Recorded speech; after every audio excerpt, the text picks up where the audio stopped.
good morning. This is Ate Pamela Pinky Vlog. We are here now sa estasyon dito sa Baguio, sa baba ng yan.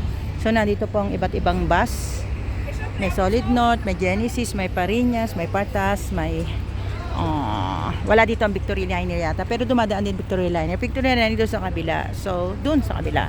So dito po pag gusto niyo pumunta ng pabalik ng Cubao, Manila, or Cabanatuan, or Lawag, ay pwede kayo dito sumakay. Kaya medyo ayan po naghihintay tayo ngayon dahil katatapos pa lang po ng panagbenga. Marami pong pasahero, kaya dapat maaga po kayo dahil Monday ngayon, katatapos lang kahapon. So marami pong mamaya, lalo na mamaya, marami pong na mga biyahero. Kaya po dito po tayo. Philippine Rabbit, meron din sila dito at meron din ditong ayan, Cabanatuan sila. Dito po may mga gulay din kayo mabibili.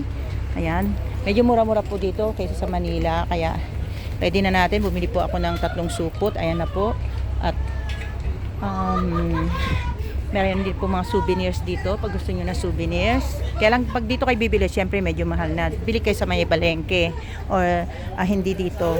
Pero kung walang choice, binili na kayo dito kasi ito yung ano ng bus eh. Ito may terminal din dito. At saka ayan, may mga souvenir silang ganyan. At meron din silang kainan, kung bakain muna kayo, meron din dito. Kaya po, parang hindi po kayo mahirapan sumakay, agahan ninyo. Or meron din dito minsan mga van na dumadaan. Ayan, nakikita ninyo. Pero hindi po sila yan. Magtatanong kayo kung aling van yung dumadaan dito. Ayun, may Philippine Rabbit din sila. Yan ang unang-una, dati kilala ko nung bata pa ako. Philippine Rabbit. Pero ngayon, marami na. Ayan pa, Hayami Transportation. May transient for room din sila. Ayan, pag gusto nyo mag-transient room for rent. Ayan din po. Meron po sila dito. Dito sa terminal mismo ng Baguio. So, ayan po ang sharing ko ngayon. Atipan mo, magang maaga para hindi makapagagawan sa mga pasahero. Dahil pasahero, kung makikita nyo sa ibang vlog ko, marami pong mga umakyat ng Baguio para panood ng panagbenga. Kaya sigurado mamaya, dudumugin ng tao itong ating terminal. So anyway, marami po tayong pasalubong dito. May walis. Alam niyo po, nakakatuwa ang ating walis tambo. Color na, oh. Yan, pag gusto nyo ng masis, bili kayo ng colored na walis tambo. Yan. Yan po ay the best na panglinis. Mga alikabok matatanggal ng tunay. Kaya, ayan po. At saka nandito na po yung masisipag natin ng mga tinding nagising. Ayan, mga gulay, ang paninda nila. Ayan po ang Philippine Rabbit. Tingnan natin kung anong biyahe yan. Papuntang Avenida Manila. So, ayan yung mga sasakay ng Manila. At, ito po yung ating, may mga ibang mga merienda at pasalubong kayo mabibili dito kung anong gusto nyo. May dried mangoes o merong strawberry jam, merong candies, meron ding basta punta lang kayo dito, marami kayong mapipili. Saka maraming choices din po kasi maraming tindahan dito hanggang doon. Pag gusto nyo naman mag-shopping sa taas sa SM, ang SM ay sa taas, ayun. At gusto nyo po mag-CR, may CR din dito na binabayaran. Papasok lang kayo sa loob. Magnetic nila. Souvenirs na magnetic. Ayan naman po. Ayan. Okay? Meron silang itlog na maalak. May siomay, may siopaw. Pag gusto nyo naman ng makakain, dito naman tayo sa kainan. Ayan. The best na tuyo. Sa umaga. Tapsilog, silog, yung mga ganyan ang mabili dito. Ayan. Mga bagong luto na sila. Ayan.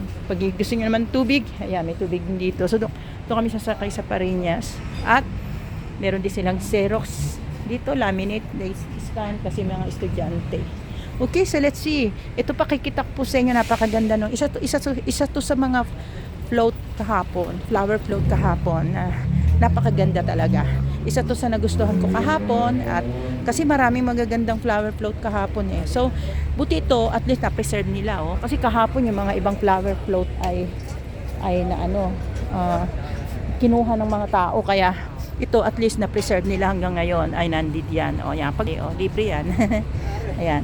Diyan kayo sasakay hanggang Manila. Ito yung mga conductor natin, oh. Ano po yan? Biyaheng Manila. Oo, napakaganda eh. Buti po na-preserve kahapon, maraming mga float na kinuha mga flowers eh. At least ito nandito. No? Good idea. Fresh flowers pa yan, napakaganda. Ayan. Pangasinan Solid North. Ayan po, may biyahe. Biyahe na yan ng Cabanatuan. Ayan, okay? So, press na press yan. Sariwang-sariwa. Malaki pa yung paru-paro niya. May paru-paro pang malaki, oh.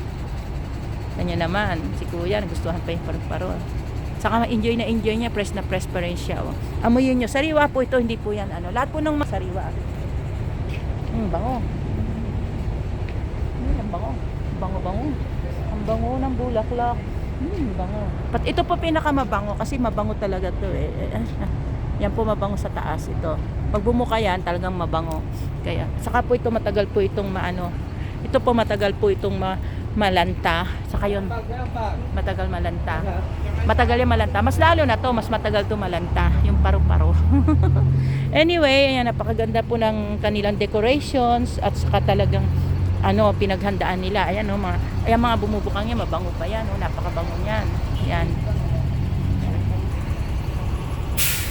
Ayan, may pahabol pa ako eh, kahapon hanggang ngayon. Ayan, meron pa. Ito maganda, mabango din po yan. Mabango yan. Ayan, amin natin. Bango. Bango. Ito kung bulaklak eh, mabango. Pero mag-ingat po kayo dito kasi ito nakakamantya ng damit to eh. Yan, nakakamantya. Tapos yung mga orchids niya, oh, wow, talaga mapipreserve to ng matagal. Yan. Yan, bumuka na sila. Proud na proud yung mga bulaklak. Ang lalaki, oh. Wow. Ito sunflower, napakaganda rin. So, lahat ng bulaklak po, makikita nyo dito. Lahat ng klase ng bulaklak talagang ginamit nila para dito. Ito, moss po ito. Moss, yan, moss. Yan. Kaya, you will really appreciate the beauty of flowers kasi tagang ang ganda, oh. Press na press po siya talaga. Press na press po. Napakaganda. Galing nung nag-design din. Oo nga. Saka matagal po yan malanta kasi mga ano talaga sila. Oh. Pag nasa po kaya ma'am, Wala na yan. Mainit eh. dito kahit mainit. Sariwa pa rin ang ano yan. This is Pangasinan Solid North Transit. Napakaganda ng kanilang decoration, representation. Ayan. Napakaganda po. Sana isa yan sa mapili at manalo. Kasi talaga maganda siya eh. Andyan lahat ng klase ng bulaklak. Oh, di ba? Ayan. Okay, hanggang dito. Yan. Thank you for watching. Hanggang dito lang po. Thank you for watching. Wake up like this si Ate Panmoy. Hindi pa nagilamos, hindi pa nagmumog, hindi pa nag-toothbrush, nag-vlog na. Always remember, be happy, keep safe, keep healthy, and keep trusting the Lord. Thank you. Bye-bye.